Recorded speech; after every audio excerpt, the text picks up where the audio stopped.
ଶ୍ରୀମନ୍ଦିର ଠାକୁର କହିଛନ୍ତି ତେଣୁ ଆମେ ସବୁ ପାଳନ କରି ଚାଲିବା ସେ ମା ଭଳି ଆମେ ଆନନ୍ଦିତ ହେବା। ତେଣୁ ଠାକୁର ଶେଷ ଭାଗରେ ପୁରୁଷୋତ୍ତମ ଭାବେ ଆସୁଛନ୍ତି।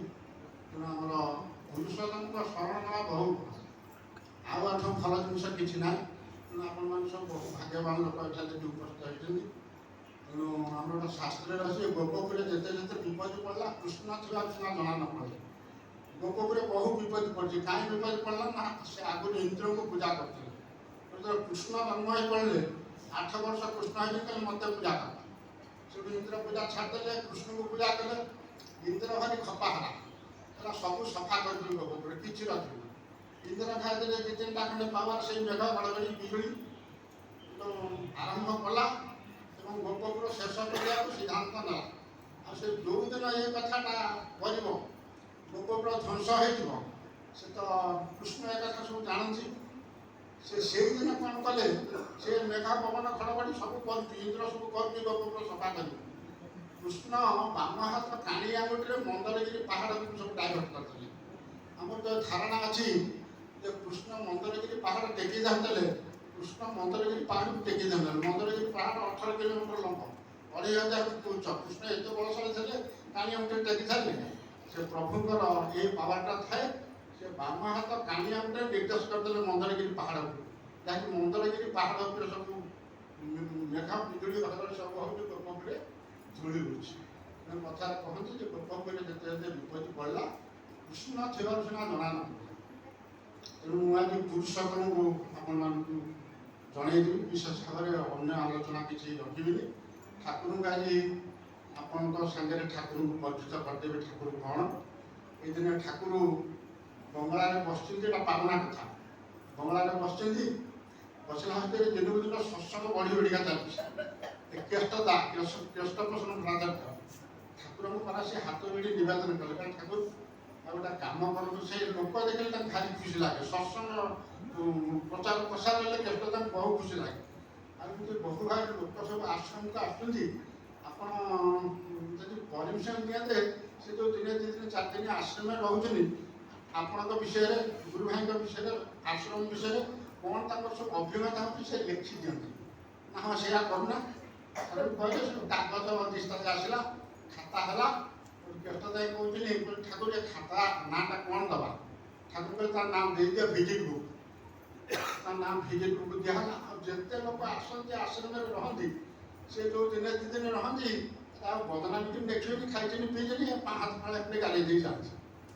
ଏଇଭଳି ଭାବରେ ଚାଲିଥାଏ। ଭିଜିଟ୍ ବହି ମାନେ 50, 100, 200 ବହି ପାଇଗଲାଣି, ବଦା ହେଇଗଲାଣି ବହି।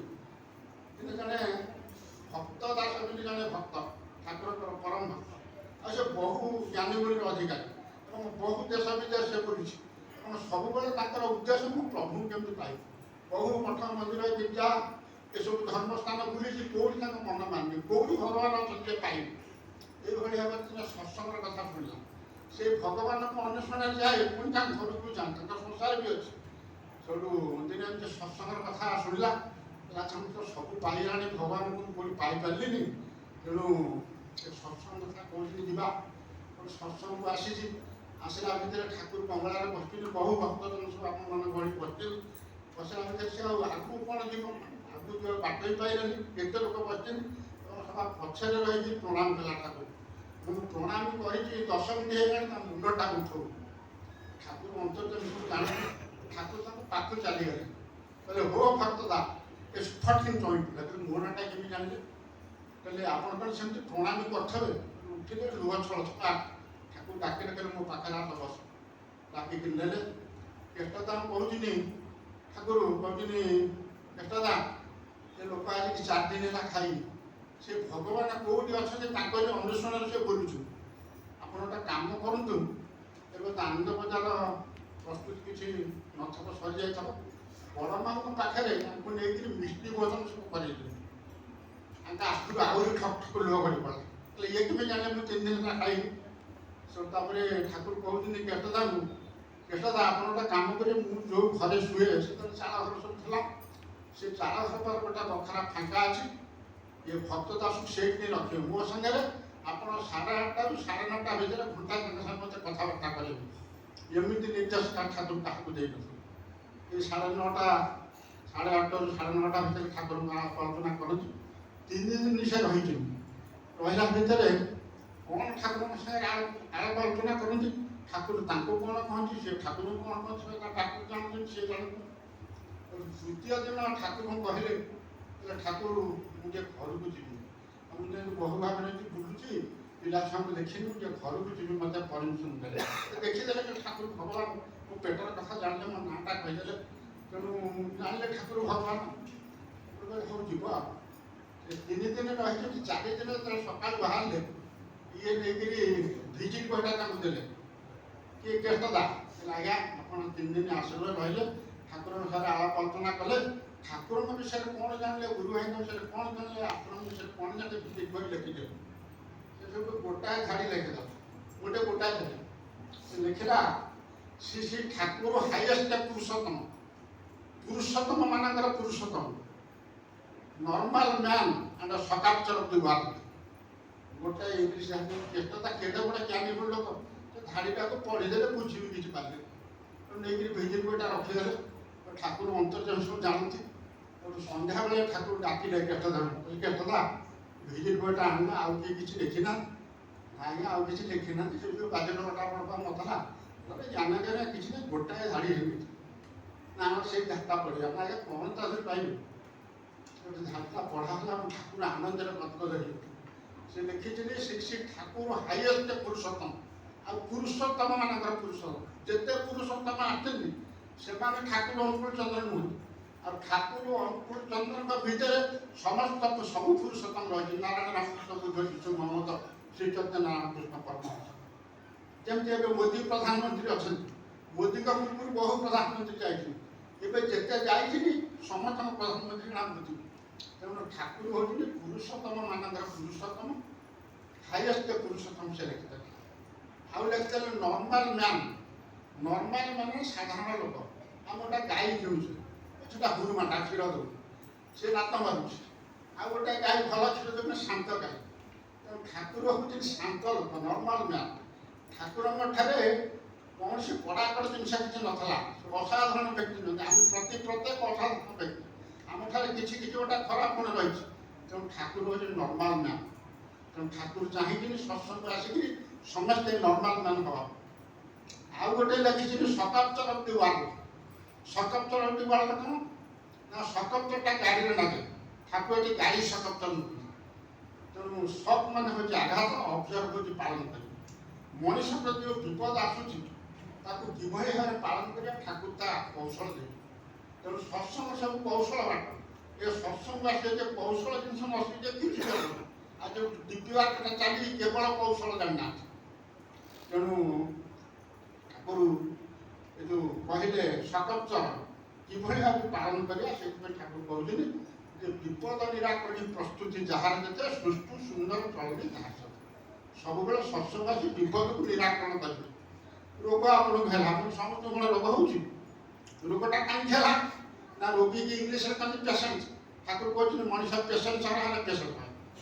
ତେଣୁ ଯାହା ଯୋଉଠି ଅଛି ଠାକୁର ସବୁ ସୂତ୍ର ମାଧ୍ୟମରେ କହିଛନ୍ତି ଯେ A + B whole square D² + B² + 2AB 10 ଅଙ୍କା ଆମେ କରିଦେଉଛେ। ଠାକୁର ସବୁ ଜୀବନର ସୂତ୍ର ଦେବେ। ତେଣୁ ଠାକୁରଙ୍କୁ ସୂତ୍ର ନ ମାନି ମହାଦେବ ମନ୍ଦିରକୁ ଦୌଡ଼ିବା, ସେ ଠାକୁରାଣୀ ମନ୍ଦିରକୁ ଦୌଡ଼ିବା, ସେଠି ବାଜା ପୂଜା କରିବା, ସେଠି ଖାଇବା ପିଇବା, କ'ଣ ହେଲା? ତେଣୁ ମୁଁ ଯେତେବେଳେ ଠାକୁରଙ୍କର ଦୀକ୍ଷା ନେଇଥିଲି ତ ବହୁତ ଦିନ ହେଲାଣି, ଓଡ଼ିଶାରେ କୌଣସି ଜାଗାରେ ସତ୍ସଙ୍ଗ ମନ୍ଦିର ବି ନଥିଲା। ମୁଁ ଦୀକ୍ଷା ନେଲାବେଳେ ସତ୍ସଙ୍ଗ ଖରାପ ପାଉନଥିଲି। ଆଉ ଦିନେ ଜଣେ ଭାଇ ଦେଖାହେଲେ, ତାକୁ ଠାକୁର ପଚାରେ, କହିଲି ଭଗବାନ କ'ଣ ଠାକୁର? ଗୁରୁ ଭାଇ ଦେଖାହେଲେ, କହିଲେ ହଁ ମୋତେ ସବୁ ସେଟା ଶ୍ଲୋକ କହିଲେ। ଭଗବାନ ଆସିଲେ ତାଙ୍କର 25ଟା ଲକ୍ଷଣ ଥାଏ। ସେ ଶ୍ଲୋକଟି ହେଉଛି ପଞ୍ଚସୂକ୍ଷ୍ମ ପଞ୍ଚଦୀର୍ଘ ସପ୍ତରକ୍ତ ଷୋଳୋନ୍ନତି ତ୍ରିହସ୍ଵ ପୃଥୁ ଗମ୍ଭୀର ଦ୍ୱାତ୍ରିଶ ଲକ୍ଷଣ ମହାନ। ଭଗବାନ ଆସିଲେ ତାଙ୍କଠାରେ 25ଟା ଲକ୍ଷଣ ଥାଏ। ପଞ୍ଚସୂକ୍ଷ୍ମ ତାଙ୍କ ଶରୀରରେ 5ଟା ଜାଗା ସୂକ୍ଷ୍ମ ଥାଏ। ପଞ୍ଚଦୀର୍ଘ ତାଙ୍କ ଶରୀରରେ 5ଟା ଜାଗା ଲମ୍ବା ଥାଏ।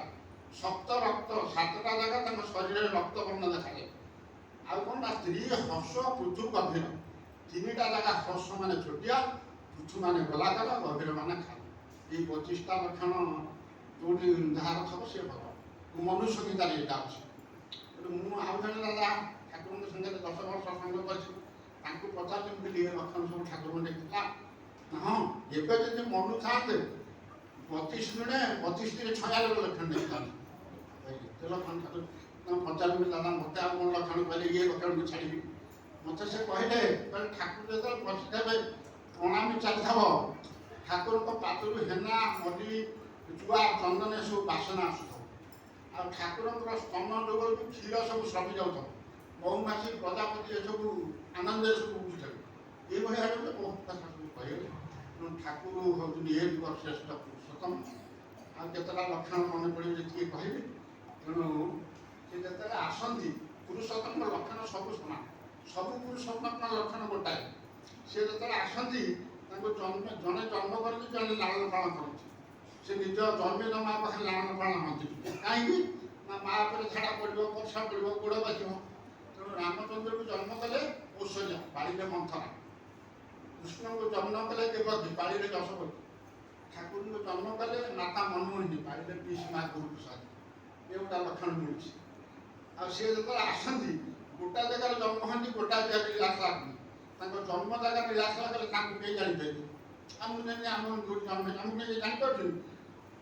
जापर जानापी से गोटा जगह जन्म हमें गोटा जगह लीलास लगनी रामचंद्र जन्म है अयोध्या लीला कले लंका कृष्ण जन्म है मथुरा लीला कले गोपरी ठाकुर जन्म है हिमाचल लीला कले आस बैद्यनाथ से आसती गोटा धाम लीला करते बिना धाम पुरुषोत्तम हमें आम भारत में बड़ बड़ धाम होती 4टा बहुत धाम अच्छी 4टा बड़ बड़ धाम गोटा पुरी धाम गोटा अयोध्या धाम गोटे काशी वृंदावन धाम गोटा बैद्यनाथ धाम तेणु पुरी में रही जगन्नाथ श्रीहरि अयोध्या रही श्रीरामचंद्र काशी वृंदावन रही कृष्णचंद्र बैद्यनाथ रही ठाकुर सी जो आसती नवमी तिथि आसती मनुष्य नवग्रह को खंडन करे रामचंद्र आसते से नवमी तिथि आम राम नवमी पालन कर कृष्णचंद्र आसते से नवमी तिथि कि रात्रि 12टा कते नवमी तेणु आम जन्म अष्टमी पालन करते कृष्ण आसते से नवमी तिथि ठाकुर आसते से नवमी तिथि काल नवमी ये काली पालन कर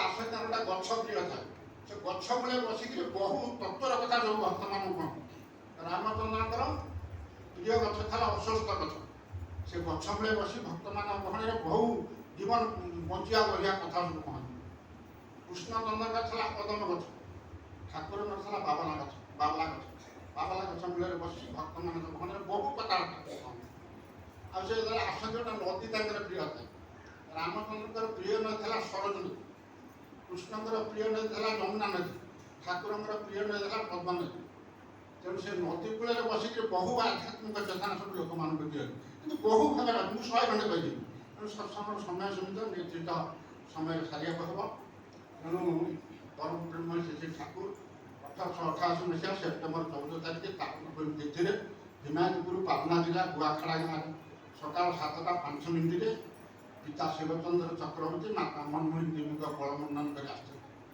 ठाकुर जो जन्म होती एक कथा आप जानी बहु भाव एक कथा सत्संग भितर आलोचना हो ठाकुर जो जन्म है 3टा अलौकिक जिनस होता गोटाए हूँ ठाकुर 12 मास सरी जाऊँ जन्म है आ गोटे कथा ठाकुर जन्म हो खिले खिले हसुते आ गोटा कथा ठाकुर घर पड़ी बेला दूर देखा तो ठाकुर जिते माँ गर्भर बाहर को आसनी ये जो अलौकिक जिनस 3टा होगा सांगे सांगे ठाकुर उपाधि ठाकुरत्व उपाधि से ठाकुर पाई ये जिनस देखिए समस्त कहे शिवचंद्र चक्रवर्ती परिवार ठाकुर जन्म जन्म है ठाकुर से जन्म ठार बहु लीला कर चलती एत लीला ठाकुर कर माने पूर्व पूर्व पुरुषोत्तम लीला मान सब कूल कथा जहाँ ठाकुर 10 गुण अधिक एत लीला ठाकुर कर ठाकुर को बयस 5 वर्ष हो मैंने सब ये जिनिसटा देखीदे ठाकुर ने पचार ठाकुर आप भगवान ठाकुर कहते मुझे भगवान कही मत लोक थटा कह आज भगवान कही न कह मिछाबादी मैंने इंडिया तो कहे ठाकुर कहले मुझे भगवान से लोक जो 50 किसी बुझीपारे रही ठाकुर से बहु लीला सब चलती लीला कथा सब जानते सब गप कही किसी लाभ ना तेणु 22 वर्ष बयस से ठाकुर सत्यानुसरण लिखिदे 23 वर्ष शेष भाग 24 वर्ष आरंभ ठाकुर पुण्यपक्षर कथा कहले मृतपद शोजे समस्त खाली पार्टी कथा अनर्गल भात से 13 दिन भापाणी कि 17 दिन भापाणी मन पड़नी ଠାକୁର ସେ ବହୁ ଭକ୍ତଜନ ସବୁ ଏଇ ଜିନିଷଟା ଦେଖୁଛି ଠାକୁରଙ୍କର ଯେଉଁ କଥା ସବୁ ପାଟିରୁ ବାହାରୁଛି সেজন্য ঠাকুর কহুলে তাহলে আপনি মিশে যাচ্ছে তাকে বলে প্রকৃতি আমি পরম কারণ অনন্ত কোটি দেবতা ইন্দ্র চন্দ্র বায়ু বরুণ শ্রীকৃষ্ণর অঙ্গজ্যোতি সত্তা সত আমি সব আমার আরতি করে চন্দ্র সূর্য তারকা কোটি কোটি গগন সব আমার দিলা আমি স্ত্রী হয়ে স্বামী সেবা করি আমি স্বামী হয়ে স্ত্রীর মনোরঞ্জন করি আমি কুকুর হয়ে এক মুষ্টি অন্নর জন্য ছুটি যাচ্ছে আর নির্মম হয়ে তার মাথা লাঠি মারি আমি বেদ কোরআন বাইবেল আবার প্রভা সেইটি ঠাকুর সমস্ত পরিচয় দেবে ମୁଁ ହେଉଛି ସେ ବିଶ୍ୱନେତା ଭଗବାନ ଯେଉଁମାନେ ଠାକୁରଙ୍କ କଥା ପଚାରିଥିଲେ ଠାକୁର ଯେତେବେଳେ ଭଗବାନ ବୋଲି ପରିଚୟ ଦେଲେ ଠାକୁରଙ୍କୁ ପଚାରିଲେ ଠାକୁର ଆପଣଙ୍କ ସେତେବେଳେ କହିଲେ ଆମେ କିଛି ବୁଝିପାରିବୁ ଏ ତିନିଟା କାରଣ ଆମକୁ କୁହନ୍ତୁ ଘରଟା ପୋଡ଼ିଗଲା ଭଳି କାହିଁ ଦେଖାଯାଉଥିଲା ଆପଣ 12 ମାସ ଶେଷରେ କାହିଁକି ଆସିଲେ ଆଉ ଜନ୍ମ ହେଇକି ଖିଲିଖିଲି ହେଇକି କାହିଁ ବସୁଥିଲେ ଠାକୁର କହୁଛନ୍ତି ମୁଁ ଏ ପୃଥିବୀର ପାପର ଭାର ସହିପାରିଲିନି ଯାହାକି ମୁଁ ସେ ଗୋଲକଧାମରୁ ଆସୁଥିଲି ଏଇ ପୃଥିବୀର ପାପର ଭାର ରକ୍ଷା କରିବାକୁ ସମାଜରେ ନାମରାଜ୍ୟ ପ୍ରତିଷ୍ଠା କରିବା ପାଇଁ ତେଣୁ ମୁଁ ଯେତେବେଳେ ଆସୁଥିଲି ଲକ୍ଷ ଲକ୍ଷ ଦେବତା ମୋତେ ବାଟରେ ଅଭ୍ୟର୍ଥନା ସ୍ୱାଗତ ଜଣାଉଥିଲେ ତେଣୁ ମୁଁ ସେଇମାନଙ୍କ ପାଖ ଦେଇକି ଆସୁଥିଲି ତେଣୁ ମା ଘରକୁ ଆସିବା ଟିକେ ଡେରି ହେଇଗଲା ଠାକୁର ଖିଲିଖିଲି ହେଇକି ହସୁଥିଲେ ନା ଯେତେବେଳେ তুমি ଜଣେ ବନ୍ଧୁ ଘରକୁ ଯାଉଛ ତାଙ୍କ ଘରୁ ଆସିଲା ବେଳେ କାନ୍ଦି କାନ୍ଦିକି ଆସୁଛ ତେଣୁ ମୋତେ ସେ ଦେବତାମାନେ ଯେତେବେଳେ ସ୍ୱାଗତ ଅଭ୍ୟର୍ଥନା ଜଣେଇକି ବିଦାୟ ଦେଉଥିଲେ ମୁଁ ସେମାନଙ୍କର ହସି ହସିକି ଆସୁଥିଲି ତେଣୁ ଇଏ ହେଉଛି ହସର କାରଣ ନା ଠାକୁର ଆପଣଙ୍କ ଘରଟା ବାହାରୁ ପୋଡ଼ିଗଲା ଭଳିଆ ଦେଖାଯାଉଥିଲା ନା ମୁଁ ଯେତେବେଳେ ଅନ୍ଧାର ରାତିରେ ମୋ ମା ଗର୍ଭକୁ ଆସୁଥିଲି ମୋତେ ଲକ୍ଷ ଲକ୍ଷ ଦେବତା ତାଙ୍କର ସୋ ଆଲୋକ ମୋ ଗୃହକୁ କହୁଥିଲେ ମୁଁ ଅନ୍ଧାରରେ ଯିବିନି ବୋଲି ତେଣୁ ଦେଖନ୍ତୁ ଠାକୁର କ'ଣ ଠାକୁର ଆସିନି ଏ ଜୀବନ ବର୍ତ୍ତମାନ କଥା କହିବିନି ଗୋଟିଏ ସମୟ ହେଇଗଲାଣି ଗୋଟିଏ କଥା କହି ମୋର ଭକ୍ତ ସେଥିରେ ଆପଣ ଜାଣିପାରିବେ ଠାକୁର କ'ଣ ଏଇ ଯେଉଁ 22 ବର୍ଷରେ ଠାକୁର ଗୋଟିଏ ରାତିରେ ସତ୍ୟାନୁଷ୍ଠାନ ଲେଖିଦେଲେ ସତ୍ୟାନୁଷ୍ଠାନ ପଢ଼ିବେ ସେ ସତ୍ୟାନୁଷ୍ଠାନ ପ୍ରକାଶକ ହେଉଛି ଅନିନ୍ଦ୍ୟ ଦୁଇଟି ଚକ୍ରବର୍ତ୍ତୀ ସେ କହୁଛନ୍ତି ସେ ସତ୍ୟାନୁଷ୍ଠାନରେ ଯେ ପରମ ପ୍ରେମ ସେ ଠାକୁରଙ୍କର ଅନ୍ୟତମ ପ୍ରିୟ ଭକ୍ତ ଅର୍ଜୁନ ଚନ୍ଦ୍ର ଭଟ୍ଟାଚାର୍ଯ୍ୟ ଅନ୍ୟତମ ମାନେ ଅନ୍ୟାନ୍ୟ ମାନଙ୍କ ମଧ୍ୟରେ ଉତ୍ତମ ଭକ୍ତ ଆଉ ତାଙ୍କ ଉତ୍ତମ ଭକ୍ତ ନାହାନ୍ତି ସେ ପାବନାରେ ଚାକିରି କରିଥିଲେ 500 କିଲୋମିଟର ଦୂରକୁ ତାଙ୍କର ବଦଳି ହେଇଗଲା ସେ ବିରହ ବିଚ୍ଛେଦ କାତର ତିନିଟା ଜିନିଷ କାଟରେ ସୃଷ୍ଟି ହୋଇଥାଏ ବିରହ ମାନେ ଅତି ଦୁଃଖରେ ଭାଙ୍ଗି ପଡ଼ୁଥିଲେ କାନ୍ଦି ପକାଉଥିଲେ କାହିଁକି ନା ଠାକୁର ପାଖରୁ ଦୂରେଇ ଯିବେ ବିରହ ଠାକୁର ପାଖରୁ ବିଚ୍ଛେଦ ହେବେ ବୋଲି ଭୟ ଭିତରେ ରହୁଥିଲେ ତେଣୁ ବର୍ତ୍ତମାନ ଆମେ ପ୍ରତି ପ୍ରତ୍ୟେକରେ ଏଇ ତିନିଟା ଅବସ୍ଥା ଦେଖାଯାଉଛି କେହି କହିପାରିନି ମୋ ଠାରେ ଏଇ ତିନିଟା ଗୁଣ ନାହିଁ ସମସ୍ତଙ୍କ ଠାରେ ଏ ବିରହ ବିଚ୍ଛେଦ କାତର ପୁରୀ ରହିଛି ତେଣୁ ଠାକୁର ଗୋଟିଏ ରାତିରେ ସତ୍ୟାନୁଷ୍ଠାନ ଲେଖିଦେଲେ ସେ ଭକ୍ତ ପାଇଁ ତେଣୁ ସେ ଯେଉଁ ସତ୍ୟାନୁଷ୍ଠାନଟି ଲେଖିଦେଲେ ସେ ସତ୍ୟାନୁଷ୍ଠାନ ଭିତରେ କିଛି ନାହିଁ କେବଳ ଚଳନୀ କଥାଟା ଲେଖା ଅଛି ସେ ଯେଉଁ ଅର୍ଜୁନ ଭଟ୍ଟାଚାର୍ଯ୍ୟ 5 କିଲୋମିଟର ଦୂରରେ ଚାକିରି କରିବେ ସେଠି କାହା ସାଙ୍ଗେ କେମିତି କଥାବାର୍ତ୍ତା କରିବେ ଲୋଭ କେମିତି କରିବେନି କ୍ରୋଧ କେମିତି କରିବେନି ଅହଙ୍କାର କେମିତି ରଖିବେନି ସମସ୍ତଟା ଏଇ କଥାଟାକୁ ଲେଖା ହେଇଛି ତେଣୁ ଏ ସତ୍ୟାନୁଷ୍ଠାନ ଯଦି ଆପଣ ପୁଙ୍ଖାନୁପୁଙ୍ଖ ଭାବେ ମାନିକି ଚାଲିବେ ଆପଣଙ୍କର ସୁନ୍ଦର ଜୀବନର ବାଟ ଖୋଲିବେ ସେ ସତ୍ୟାନୁଷ୍ଠାନ ଭିତରେ ଗୋଟିଏ ପାଣିରେ ଠାକୁର କହୁଛନ୍ତି ଯେ ଅହଙ୍କାର ଉପରେ କହୁଛନ୍ତି ଅହଙ୍କାରଟା ମଣିଷର ବଳ ସବୁ ଏଇଟା ଆଜି ଶିଖନ୍ତୁ ଆଉ ଏଇଟାକୁ ଛାଡ଼ିବାକୁ ଚେଷ୍ଟା କରିବେ ସମସ୍ତଙ୍କ ଅହଙ୍କାର ଅଛି ତେଣୁ ସେଟାକୁ ଛାଡ଼ିବା ପାଇଁ ଚେଷ୍ଟା କରିବେ ଠାକୁର କହୁଛନ୍ତି ଯେ ଅହଙ୍କାରୀକୁ ଅହଙ୍କାରୀ ଚିହ୍ନେ ଗଳିତଙ୍କୁ ସେ କିପରି ଚିହ୍ନିବ ତାପରେ ଗୋଟେ କିମୁ ତାକୁ ମାଗା ଆମେ ପ୍ରତ୍ୟେକ ଅହଙ୍କାରୀ ଠାକୁର ହେଉଛନ୍ତି ଗଳିତ ଗଳିତ ମାନେ ଅହଙ୍କାରରୁ ଗଳି ପଡ଼ିଛି ଏଠି କିନ୍ତୁ ଗଳିତ କୃଷ୍ଣ ନୁହେଁ ଗଳିତ ମାନେ ଗଳିତ ଯାହାଠାରୁ ଅହମ ଯାହାଠାରୁ ଗଳି ପଡ଼ିଛନ୍ତି ସେ ହେଉଛି ଗଳିତ ଅହମ ତେଣୁ ଆମେ ସମସ୍ତେ ଅହଙ୍କାରୀ ଆମେ ପ୍ରତ୍ୟେକ ସମସ୍ତେ ଚିନ୍ତା ଠାକୁରକୁ ଜାଣିପାରୁନେ ଆମ ଘର ଠାକୁର କିମ୍ବ ରଚନା ଠାକୁର ଭଗବାନ ନା ସାଧୁ ନା ବାବାଜୀ କିଛି ଆମେ ଜାଣିପାରୁନେ ତେଣୁ ସେଇ ଇଏରେ କହୁଛନ୍ତି ଅହଙ୍କାରକୁ ନେଇକି କହୁଛନ୍ତି ଯେ ତାଙ୍କୁ ଅହମ ରୂପକ କଷ୍ଟି ପଥର ଦ୍ୱାରା କଷାଯାଏ ସେ ଦୀନତା ରୂପକ ମେଣ୍ଢା ସିଂହରେ ଖଣ୍ଡ ବିଖଣ୍ଡିତ ହୁଅନ୍ତି ଏ ବାଣୀଟି ସୁନ୍ଦର ବାଣୀଟି ଅହମ ରୂପକ କଷ୍ଟି ପଥର ତାକୁ ଯଦି କଷିବେ ଠାକୁରକୁ ଜାଣିପାରିବେ ଆଉ ଅତି ନିମ୍ନ ହେଇଯିବେ ସେ ମେଣ୍ଢା ସିଂହରେ ଖଣ୍ଡ ବିଖଣ୍ଡିତ ହୁଅନ୍ତି ତେଣୁ ମେଣ୍ଢା ସିଂହ କ'ଣ ହୀରା ଲୀଳା ମୋତି ମାଣିକ ଏସବୁ ଗୋଟେ ବହୁ ମୂଲ୍ୟବାନ ଜିନିଷ ତାକୁ ସବୁଥିରେ ଛୁରୀ ଫୁରି ତିଆରି କରି କାଟି ହେବ ହୀରା ସେଥିରେ କାଟି ହେବନି ହୀରା କେବଳ ମେଣ୍ଢା ସିଂହରେ କଟା ହୁଏ ଯେଉଁଟା ଛୁରୀ ହେଇଥିବ ସେ ଛୁରୀ ଅଗରେ ଯେମିତି ବାରିକ ଖିଅର କରନ୍ତି ତା ବ୍ଲେଡ୍ ପୁରେଇକିରି ଖିଅର କରନ୍ତି ସେ ଛୁରୀ ଅଗରେ ଟିକେ ଖାଲୁଆ ରହିଥିବ ସେଠି ଗୋଟେ ମେଣ୍ଢା ସିଂହର ପାତ କରିକି ସେଠି ଦିଆହେଲା। ସେ ନାଗିଲା ମାନେ ହୀରା ଖଣ୍ଡ କରିଦେବ। ଦିନନ୍ତାରକୁ ମେଣ୍ଢା ସିଂହରେ ଖଣ୍ଡବିତ ବିଖଣ୍ଡିତ। ଜଣେ ଭକ୍ତ ଥାନ୍ତି, କଥାଟି କର୍ମ ଭକ୍ତ ଶେଷ କରି ଜଣେ ଭକ୍ତ ଥାନ୍ତି, ତାଙ୍କ ନାଁ ହେଉଛି ଓଙ୍କାରନାଥ ବାବା। ଭାରି ଅହଙ୍କାର, ସେ କେତେ ଅହଙ୍କାର ଆଉ ନାହିଁ ନେବ। ସିଏ ଯୋଉଠିକି ଯାଆନ୍ତି ଆଗରୁ ତାଙ୍କ ଭକ୍ତମାନଙ୍କୁ ସବୁ ପଠେଇଦେବେ, ଯାହା ମୁଁ ଅମୁକ ଜାଗାକୁ ଯିବି, ସେ କହିବ ଏମିତି ବୋଧେ ପାଠ ଦେବେ, ଏମିତି ବାଲାବାଳ ମାଇକି କରିବେ, ଏମିତି ଯିବେ। ଅହଙ୍କାରୀ ବାବା ତ ଭକ୍ତମାନେ କୁହନ୍ତି ସେଠି ସେଇଆ ସବୁ ହଏ। ଆଉ ଯାହା ନ ହେବେ ଭକ୍ତମାନେ କରିଦିଅନ୍ତି। ସବୁ ତାଙ୍କର ଧର୍ମ ସଂସ୍ଥା ପାଇଗଲା। ଯେତେବେଳେ ପାଇଗଲା କହିଲେ ସତ୍ସଙ୍ଗ ଗୋଟେ ଅଛି, ସତ୍ସଙ୍ଗ ଯିବା। ଠାକୁରଙ୍କ ଗୋଟେ ଚିଠି ଲେଖିଲେ ଯେ ମୁଁ ହେଉଛି ଓଙ୍କାରନାଥ ବାବା, ଭାରତର ଜଣେ ବିଶିଷ୍ଟ ସାଧୁ, ଆଉ ମୁଁ ବହୁ ମଠ ମନ୍ଦିର ବୁଲିଛି। ଆପଣଙ୍କ ମଠକୁ ଏଇଦିନ ଯିବି। ଆଶ୍ରମ ତାଙ୍କ ପାଖରେ କହିଲେ ଆପଣଙ୍କ ମଠକୁ ମୁଁ ଏଇଦିନ ଯିବି। ଆଉ ଭକ୍ତମାନଙ୍କୁ ପଠେଇଲେ, ଚିଠି ତ ଦେଲେ, ଭକ୍ତମାନଙ୍କୁ ବି ପଠେଇଲେ। ତାହେଲେ ଯାହା ସେଠି ଏଇଭଳି ଭାବରେ ବ୍ୟବସ୍ଥା କରିବ, ସେମାନେ ବହୁ ଭାବରେ ଆସି ମୋତେ ପାଛୋଡ଼ି ନେବେ। ଆଉ ବାଜା ବାଣ ଲାଇଟ୍ ମାଇକ୍ ଏସବୁ ହେଉଥିବ, ଆଉ ଓଙ୍କାରନାଥ ବାବାକି ଜୟଧ୍ୱନି କରାଯାଉଥିବ, ଏସବୁ ହବ ହେଲା। ଠାକୁର ସବୁ ଭକ୍ତମାନଙ୍କୁ କହିଲେ ଆପଣ ଯାଆନ୍ତୁ, ସବୁ ବ୍ୟବସ୍ଥା କରିବେ। ଯେଉଁଦିନ ଓଙ୍କାରନାଥ ବାବା ଆସିଲେ, ପ୍ରାୟ 100-200 ଖଣ୍ଡେ ଭକ୍ତ ଆଣିକିରି ଆସିଛନ୍ତି। ଠାକୁର କିଛି କରିନାହାନ୍ତି, ବାଜା ବାଣ ଲାଇଟ୍ ମାଇକ୍ କିଛି ନାହିଁ। ସେଠୁ କେବଳ ଖାଇବା ପିଇବାଟା ଭୋଜି ଭୋଜନ ଖାଇବା ପିଇବାର ବ୍ୟବସ୍ଥା କରିଛନ୍ତି। ଅତି ଉଚ୍ଚ କୋଟିର ଖାଦ୍ୟ ଠାକୁର ପ୍ରସ୍ତୁତ କରିଛନ୍ତି। ସେ 200 ଖଣ୍ଡ ଲୋକ ଆସିବେ, ଆସେ 500 ଖଣ୍ଡ ଲୋକଙ୍କ ପାଇଁ ବହୁ ଭାବରେ ଭଲ ଖାଦ୍ୟ ପ୍ରସ୍ତୁତ ହେଇଛି। ଓଙ୍କାରନାଥ ବାବା ଯେତେବେଳେ ଆଶ୍ରମ ଗେଟ୍ ପାଖରେ ପହଞ୍ଚିଗଲେ, ଦେଖିଲେ କିଛି ନାହିଁ, ପୁରା ଏକଦମ ଏତେ ଦୁଃଖରେ ଭାଙ୍ଗି ପଡ଼ିଲା। ଆଉ କହିବା ତାଙ୍କୁ ଭାରି ଲଜ୍ଜା ମାରିଲା। କହିଲା ମୋତେ ସତ୍ସଙ୍ଗ ଏତେ ଅପମାନ ଦେଲା, ତୁ ଏସବୁ ବ୍ୟବସ୍ଥା ଚିଠି ଲେଖିଥିଲେ, ଏମିତିଆ ଠାକୁର ତାଙ୍କ ଭକ୍ତମାନଙ୍କୁ ପଠେଇଲେ, ତଥାପି ମୋ କଥାଟା ଭଗବାନ ନା ଏତେ ଅପମାନ ପାଇଲା, କ'ଣ କହିବେ? ଆସୁଛନ୍ତି ଗଲେ ଗଲା ଭିତରେ ଠାକୁର ପ୍ରଣାମ କଲେ, ଠାକୁର ତାଙ୍କୁ ପ୍ରଣାମ କଲେ। ଚିଆର ଫିଆର ସବୁ ବ୍ୟବସ୍ଥା ସମସ୍ତେ ବସେ। ଠାକୁରଙ୍କୁ ପଚାରୁଛନ୍ତି, ଠାକୁର ଆପଣ ସାଧାରଣ ଜ୍ଞାନ ଜାଣିନାହାନ୍ତି? ମୁଁ ଗୋଟେ କେତେ ବଡ଼ ଉଚ୍ଚ କୋଠିର ବାବାଜୀ, ଏତେ ମଠ ମନ୍ଦିର ସବୁ ଗୀତା ବୁଝି ଏତେ ସମ୍ମାନ ମୁଁ ପାଇଛି, ମୋର ଇଜ୍ଜତ ମାନ ସବୁ ଆପଣ ତଳେ ପକେଇଲେ, ମୁଁ ପୁଣି ଭକ୍ତମାନଙ୍କୁ ପଠେଇଦେଲି ବ୍ୟବସ୍ଥା କରିବାକୁ।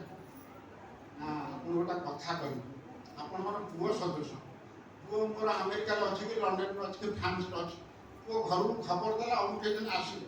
ମୁଁ କ'ଣ ପୁଅକୁ ଏସବୁ ବାଜା ବାଣ ଲାଇଟ୍ ମାଇକ୍ ସବୁ କରିଥାଏ? ସେତେବେଳେ ଠକ୍ ଚିନ୍ତା ହେଇଗଲା।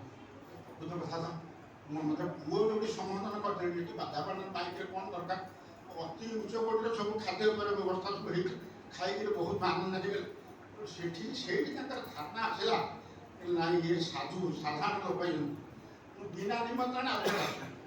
ଗୋଟେ ଡେଟ୍ କରିଦେଲେ 15 ତାରିଖ, 15 ଦିନ ଥାଏ ଆଶ୍ରମ ଆସିବା ପାଇଁ। ଠାକୁର ଅନ୍ତର୍ଯାମୀ ସବୁ ଜାଣନ୍ତି। କେତେ ତାର ତାରିଖ କହିଲି କଥା, ସେ ଓଙ୍କାରନାଥ ବାବା 15 ତାରିଖ ଦିନ ଆସିବେ। ଆପଣ ଗୋଟେ କାମ କରନ୍ତୁ, ଗୋଟେ ଗାଡ଼ି, ଫୁଲର ଗାଡ଼ି ଗୋଟେ ସଜ କରିଦେବେ, ଏବଂ ସେ ଗାଡ଼ିଟାକୁ, ଗାଡ଼ି ତ ନୁହେଁ, ଗୋଟେ ଫୁଲ ତାମଜାନ, ଏବଂ ସେ ତାମଜାନକୁ 4 ଜଣ ଲୋକ ତମେ କାନ୍ଦେଇବେ। ଆଉ ପୁରା ଆଶ୍ରମ ଗେଟ୍ ପାଖରୁ ଆଶ୍ରମ ପର୍ଯ୍ୟନ୍ତ ଓଙ୍କାରନାଥ ବାବାକି ଜୟ 200 ଖଣ୍ଡ ଲୋକ ଜୟଧ୍ୱନି କରିବେ। ଆଉ ବାଜା ବାଣ ଲାଇଟ୍ ମାଇକ୍ ଯେତେ ପ୍ରକାର ଗୀତ ଯାହା ସବୁ ଅଛି ଆନନ୍ଦ ଉପଭୋଗ ସବୁ ବ୍ୟବସ୍ଥା କରିବେ। ସବୁ ବ୍ୟବସ୍ଥା ହେଲା, 1000 ଟଙ୍କା ଆଶ୍ରମରୁ ଖର୍ଚ୍ଚ ହେଲା। ଓଙ୍କାରନାଥ ବାବା ଆସି ପହଞ୍ଚିଗଲେ। ଆଶ୍ରମ ଗେଟ୍ ପାଖରେ ପହଞ୍ଚିନି, ତାଙ୍କ ପୋଳାକ୍ରତ ଯେମିତି ଛୁଆଇକି ବେଦି ଉପରକୁ ନେଇକି ଯାଆନ୍ତି, ତାଙ୍କୁ ଟେକିକି ଫୁଲ ଜାଣିରେ ପଶେଇଲେ, ମାନେ ଫୁଲରେ ସେ ପୋତି ବାବା ବାପି ଲାଇଟ୍ ମାଇକି ଡାକି ବିଭିନ୍ନ ପ୍ରକାର ଓଙ୍କାରନାଥ ବାବାକି ଜୟଧ୍ୱନି ଦିଆ ହେଉଛି। ଆସିକି ଯେତେବେଳେ ଆଶ୍ରମ ଏମିତିଆ ସମ୍ମାନ ସେ କୋଉଠି ପାଇଲା? ଠାକୁର ତ ଉଚ୍ଚ କୋଟିର ସମ୍ମାନ। ଠାକୁରଙ୍କ ଗୋଡ଼କୁ ମାଡ଼ିକି ଭୋଗ କରି କାମ। ଠାକୁର ମୋର ଅହଙ୍କାର ଯୋଗୁଁ ମୁଁ ଆପଣଙ୍କୁ ଚିହ୍ନି ପାରିନଥିଲି, ଆପଣ ସେ ସ୍ୱୟଂ ଭଗବାନ ସୃଷ୍ଟିକର୍ତ୍ତା। ତେଣୁ ମୁଁ ଆଜି ଜାଣିଲି, ମୋର ଅହଙ୍କାର ବଶତଃ ମୁଁ ଆପଣଙ୍କୁ ଜାଣିଲି। ମୋତେ କ'ଣ ଆପଣ କ୍ଷମା ଦେବେନି? ପରମ ଯୋଗରେ ସ୍ଥାନ ଦେବେନି? ଠକ୍ ଠକ୍ କାନ୍ଦି ପକେଇ ଠାକୁର ମୋ ଗୋଡ଼କୁ ଛାଡ଼ି, ଇଏ ହେଉଛି ପୁରୁଷୋତ୍ତମ ଠାକୁର, ତାଙ୍କୁ ଧରି ଚାଲନ୍ତୁ। ଦେଖିଏ ବେନାସ୍ପଦ କେତେ ସୁନ୍ଦର, ଯେଭଳି ଭାବରେ ଆପଣ ଆଲିଙ୍ଗନ କରୁଛନ୍ତି। ବନ୍ଦେ ଭଗବତ।